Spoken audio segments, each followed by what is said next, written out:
2 முட்டாள் ஆடுகள். ஒரு அழகிய அடர்ந்த காடு இருந்தது. அந்த காட்டில் 2 ஆடுகள் வாழ்ந்து வந்தன. அந்த காட்டின் நடுவே ஒரு குறுகிய பாலம் ஆற்றின் மேல் இருந்தது. அந்த 2 ஆடுகளும் ஒருநாள் ஆற்றினை கடக்க பாலத்தின் அருகில் வந்தன.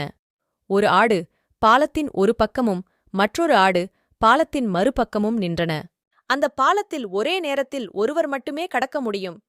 அது தெரிந்தும் அந்த 2 ஆடுகளும் ஒரே நேரத்தில் பாலத்தின் ஏறி நடந்து வந்து பாலத்தின் நடுவே நின்றன. முதலாவது ஆடு, எனக்கு வழிவிடு, நான் செல்ல வேண்டும் என்று சொல்லியது. 2வது ஆடு, முதலில் நான்தான் வந்தேன், நீதான் எனக்கு வழிவிட வேண்டும் என்று சொல்லியது. இப்படியே 2 ஆடுகளும் விடாமல் சண்டையிடத் தொடங்கின. சண்டையிடும்போது ஆடுகளின் கால்கள் பிடிமானமின்றி 2 ஆடுகளும் ஆற்றில் விழுந்தன. ஆற்றில் விழுந்தும் கூட அந்த 2 ஆடுகள் சண்டையிட்டுக் கொண்டே இருந்தன. உன்னால்தான் நான் விழுந்தேன் என்று ஒரு ஆடு கூற, மற்றொரு ஆடும் அதுவே கூறிக்கொண்டு சண்டையிட்டது.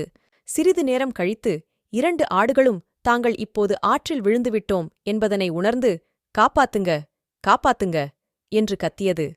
அப்போது அந்த வழியாக சென்ற ஒரு நரி வந்து அந்த 2 ஆடுகளையும் காப்பாற்றி அவற்றுக்கு புத்தி கூறியது.